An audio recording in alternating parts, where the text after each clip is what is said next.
Minha vez? Gente, meu nome é René de Paula, isso é uma câmera 360, eu vou tirar uma foto de todo mundo ao mesmo tempo. Olhem para... Não é Men in Black, eu não vou apagar a memória de vocês, tá bom? 3, 2, 1, sorriam. Pá, legal, depois eu compartilho com vocês. Gente, eu estou vendo aqui a palavra transporte, e transporte, se tem alguma coisa que é sensível a essa categoria, que transporte entrega, certo? Entrega. Esse talvez seja para mim um eixo de pensamento, né? A gente está numa época em que as expectativas subiram muito. Todo mundo tem a expectativa de que as coisas sejam instantâneas. Você clicou num botão, você quer que as coisas sejam. Essa geração se desacostumou com processos. Ela aperta um botão, vem um carro, aperta o botão, vem comida. Né? Parece que de uma hora para outra todos os processos, o ar que a gente respira quando a gente trabalha nos bastidores, eles desapareceram. Então a gente está numa era hoje de expectativas que são um pouco difíceis de atender, tanto do ponto de vista do consumidor, né, quanto do ponto de vista das pessoas que vocês contratam. O cara entra e já acha que ele vai ser gerente em 6 meses, ou também até dos próprios gestores ou das próprias empresas que acham que a transformação digital é assim, né, que ele vai conseguir do dia para a noite fazer uma transformação profunda, de preferência sem mexer em muita coisa. Né? Então, eu acho que se tem um eixo aqui de pensamento, pelo menos para mim, para compartilhar com vocês em termos de reflexão, como é que a gente equaciona essas expectativas? Até que ponto algumas promessas são reais? Até que ponto a gente consegue lidar com essa geração, com essa moçada que pode ter, de repente, exigências diferentes? Né? Eu tive recentemente na Rumo, que é uma empresa gigante de logística em Curitiba. Você vê lá o pessoal mexendo com inovação, ele tem uma super expectativa nesses times de inovação para entregar alguma coisa, mas muitas vezes a expectativa também é um pouco mágica, como se esse time sozinho fosse conseguir de uma hora para outra alavancar um país, né? Um país que ainda tem uma série de questões de educação. Eu vi ontem, aliás, fazer um parêntese aqui, conversando com um amigo meu sensacional ontem, ele comentou: nós estamos num país em que 70% das pessoas não conseguem acompanhar a legenda dos filmes. Né? Então, né? Ao mesmo tempo a gente tem expectativas de primeiro mundo. Quem trabalha aqui mais ligado à tecnologia, como eu venho trabalhando nesses anos todos, sabe que um dos problemas mais cruéis é justamente a disponibilidade de mão de obra ou quem ajude a entregar aquilo que a gente precisa. A gente não está formando profissionais na velocidade necessária, na qualidade necessária. Então, existe aqui, voltando para a questão da entrega, que acho que é um ponto central para quem trabalha com logística, como é que a gente entrega esse futuro, tendo em vista as estradas esburacadas, né, na sociedade brasileira. Isso é o que eu tenho para compartilhar com vocês. Obrigado. René, para enriquecer essa liderança, como que a transformação digital, como a tecnologia pode ser uma grande aliada? Como usar isso com inteligência? Eu acho que é até uma hora legal de colocar uma outra perspectiva, que é o seguinte: eu não sou consultor, eu sou praticamente infantaria, eu sempre fui um executivo. Né? Então a perspectiva que eu tenho para compartilhar com vocês é de Jonas na barriga da baleia, né? É de quem já passou por vários tiroteios e já viu algumas coisas curiosas. Eu acabei de comentar com vocês que ontem eu estava conversando com um amigo meu, velho de guerra também, adoro conversar com veteranos. Aliás, amigo bom é aquele que você encontra quando você não tem budget ou independente do crachá, porque quando você tem um crachá poderoso, todo mundo é amigo, né? Mas quando você nem sabe mais em que empresa que o cara está, só para trocar a experiência, é sensacional.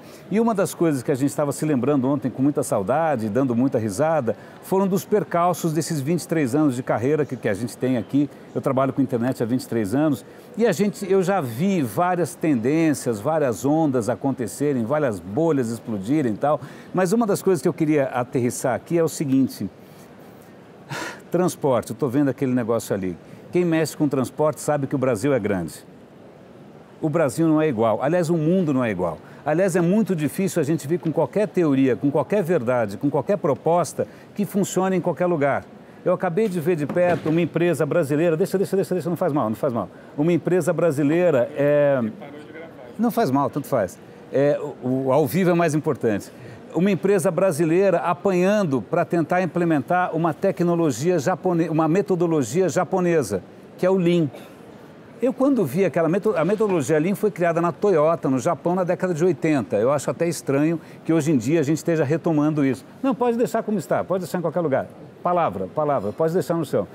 Aí o que acontece? Vocês já viram essas metodologias que vêm de lá? Parece que o primeiro pré-requisito é o seguinte, olha, primeiro pré-requisito, seja japonês.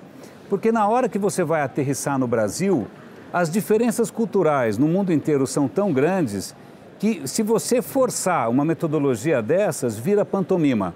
Vocês já viram isso. O cara fala, putz, mais uma metodologia, mais alguma modinha, o que eu tenho que fingir aqui para fazer de conta que eu estou no jogo? Né? Então, eu acho que tem uma questão que é uma tentação muito grande. A gente está numa época de muita incerteza, certo? Olhem em volta. Se esse evento está lotado, se está todo mundo aqui, é porque está todo mundo numa neblina danada procurando algum tipo de orientação. E um risco permanente é a gente achar que existe alguma solução que seja uma panaceia para todo mundo, né? Por exemplo, quem já trabalhou aqui numa empresa japonesa, ou numa empresa coreana, ou numa empresa alemã, ou numa empresa israelense? São culturas, que aí não é só uma questão de cultura corporativa, são culturas nacionais, completamente diferentes.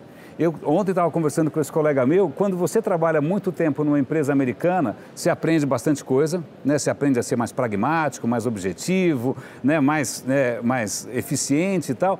Quando você volta para uma empresa brasileira, é um choque, porque aquilo que você aprendeu lá como sendo alguma coisa positiva, mais horizontal, por exemplo, vai se chocar com a cultura nacional.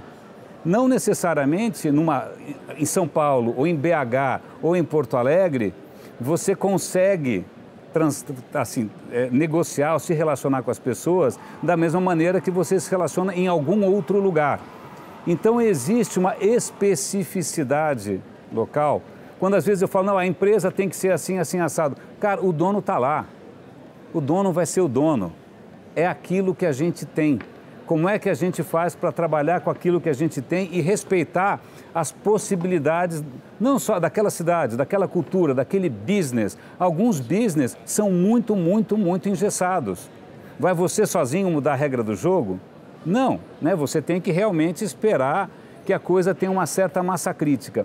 E agora, de novo, compartilhando um pouco a experiência de executivo, tem uma questão, é um pensamento da Singularity University, que está representado ali atrás, que é a seguinte, quando você entra numa corporação ou numa empresa e você é uma figura inovadora, contrataram você para inovar, legal, você vai ser visto como um vírus, porque a corporação funciona como um organismo, o que vem de fora, vem assim, o sistema imunológico corporativo vai isolar você, vai fagocitar você. Quem lembra de fagocitose? Eu já fui fagocitado umas 20 vezes, 2 meses fui fagocitado de novo. Ele vai fagocitar você e vai te cuspir, porque é natural de qualquer organização que ela reaja a qualquer tentativa de mudança.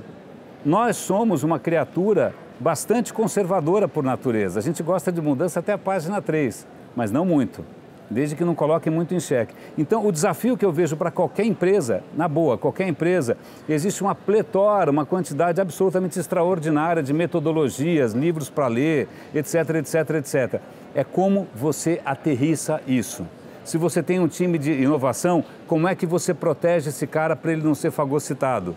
Né? Se você está tentando trazer uma ideia nova, como é que você faz para que isso não se perca, que não se perca tempo? E tem uma questão interessante, recentemente eu estive muito próximo de grandes bancos, e aí você percebe como em alguns bancos a cultura corporativa é muito mais propícia, né, a uma mudança dessa de mais horizontalidade do que outras. Eu acabei de ver um evento da CIT, a CIT promove eventos bárbaros, assistam às palestras que eles estão promovendo, fizeram um evento no Cubo e trouxeram um executivo do Itaú, o cara acho que era um VP de investimentos, ele estava de tênis, calça de brim e camiseta. E o cara tinha a minha idade, não é que ele tinha 30 anos. Né? Eu falei, uau, um executivo de banco vestido mais casual do que eu. E ele compartilhou uma coisa que eu achei extraordinária, e acho que é uma característica do próprio Banco Itaú, isso, de estar mais aberto a esse tipo de coisa. Eu falei, cara, eu sou um engenheiro formado, acho que ele era formado no ITA. Então, eu estou acostumado eu sou um cara do ITA, eu mando, eu sei. Eu falo, hoje em dia, quando a gente senta numa reunião para discutir um produto novo, Mudou, eles estavam discutindo um produto novo que era ser revolucionário e tal, já estavam fazendo orçamento, planejamento e tal. Aí atrás dele um garoto de 20 e poucos anos virou e falou assim, eu não comprava esse troço nem a pau. Ele falou, puta, há 10 anos atrás era demissão sumária. Primeiro, esse cara nem ia estar na sala. Mas o que acontece? Hoje em dia todo mundo para, olha para trás e fala, por que você não compraria isso?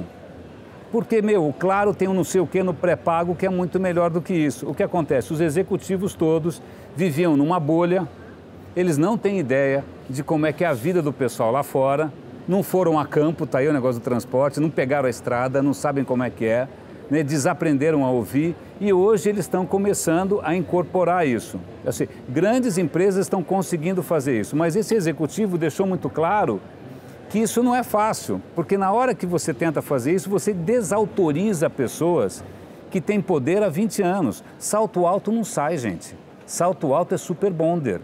Quem teve salto alto não desce mais. Como é que você faz para falar para o cara, olha, é o seguinte, agora você tem que respeitar aquele moleque, aquele xarope ali, que tem 25 anos, desce do salto alto. Né? Ele falou, a sorte é que a nossa cultura corporativa é assim, a decisão vem lá de cima, que nem um raio de Zeus, e todo mundo tem que dançar conforme a música. Mas em outros lugares a entropia é maior. Você não consegue fazer isso e a resistência do sistema imunológico é maior. Então, só para resumir essa zona toda que eu falei aqui, o que eu vejo é o seguinte, a gente fala pessoas, porque é uma coisa fofa, é uma coisa meiga. É fofo falar de pessoas, né? Mas, na verdade, o que são pessoas?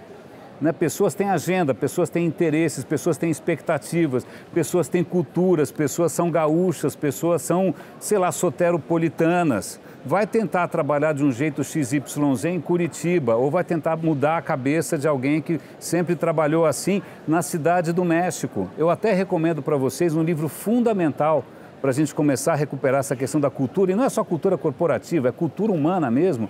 É um livro de um cara chamado Gerd Hofstede, o livro chama Culturas e Organizações. É um livro em que ele criou 4 critérios para comparar as culturas do mundo inteiro, na verdade 5. Eu não lembro direito, um deles é hierarquia, relação com a incerteza, relação com o sexo oposto, eram 4, aí ele foi para a Ásia e descobriu que um 5º critério, que é a relação com o tempo. Os asiáticos pensam a longo prazo. Estamos todos aqui lidando com a China, que não precisa se preocupar com a eleição. A China está jogando um jogo de 20, 30, 40 anos, 50, 100 anos. É outra relação com o tempo. Aqui a gente tem que se preocupar com eleição, mandato, budget, né? Acabou.